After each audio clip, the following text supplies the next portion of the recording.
નમસ્કાર મિત્રો, શ્રાવણ માસની પૂર્ણિમા એટલે કે રક્ષાબંધનનો પવિત્ર તહેવાર. ભાઈ બહેનને ત્યાં રાખડી બંધાવવા જાય, બેન રાખડી બાંધે, થોડી ઘણી મીઠાઈ આરોગે, એકબીજાનો સ્પર્શ પ્રેમ વધે અને એકબીજાને ભાવ કેળવે અને સુખ દુઃખની વાતો કરે બેન ભાઈ.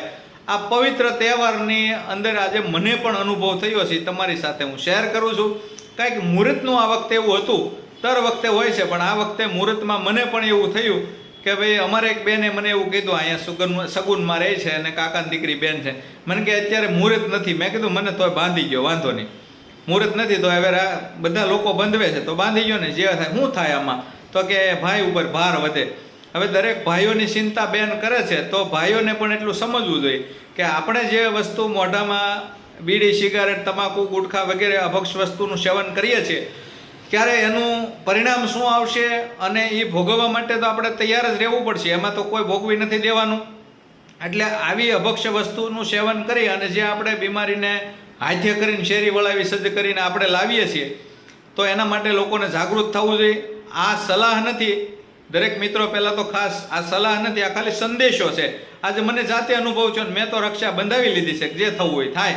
પણ ટૂંકમાં આપણે સાવચેતી દરેક વસ્તુની રાખવી જોઈએ, દરેક વાતમાં એટલું તો સાવચેતી અને અગ્રેસર થવું જોઈએ, કારણ કે આપણે પરિવાર સાથે રહીએ છીએ. આપણને નશો આપણા મા બાપનો હોવો જોઈએ, આપણા ભાઈ ભાંડુનો હોવો જોઈએ, આપણા ગ્રામજનોનો હોવો જોઈએ, આપણા દેશનો હોવો જોઈએ, મિત્રનો હોવો જોઈએ.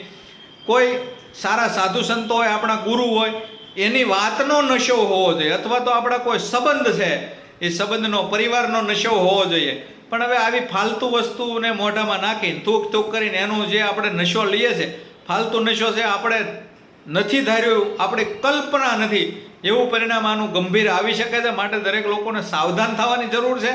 વાર તહેવારમાં, મુહૂર્તમાં, સોઘડિયામાં આપણે માનીએ છીએ પણ એનો મતલબ એવો નથી કે એમાં જ માનીએ તો જ આપણે બચી શકીએ.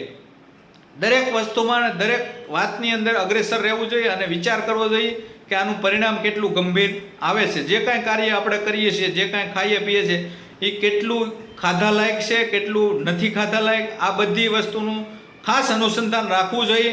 કારણ કે આપણે આવી વસ્તુમાં બિલીવ કરીએ છીએ કે ભાઈ આ વસ્તુ સોગડિયા પેર થાય તો ભાઈ ઉપર ભાર વધે, પણ ભાઈ જે ઝેર ખાય છે એમાં શું પરિણામ આવશે એનું પણ અનુસંધાન ખાસ રાખવું જોઈએ. દરેક મિત્રોને ફરીને કહું છું, વિડીયોને ખૂબ શેર કરી દેજો, કોમેન્ટના માધ્યમથી તમારા મંતવ્યો જણાવજો. અને આ સલાહ નથી, ફક્ત મારા દરેક મિત્રોને સંદેશો છે કે જાગૃત રહેવાનું છે, બસ. બાકી વસ્તુમાં માનવાનું છે, ઝોગડિયામાં, પંચાંગમાં, આપણી જે હિન્દુ સંસ્કૃતિની જે કાંઈ પરંપરા છે એની અંદર આપણે માનીએ છીએ, બિલીવ કરીએ છીએ, પણ ખાસ વ્યસન બાબતે જાગૃત થાવ એવી મારી દરેક લોકોને વિનંતી સાથે. ઓકે, અસ્તુ, ધન્યવાદ.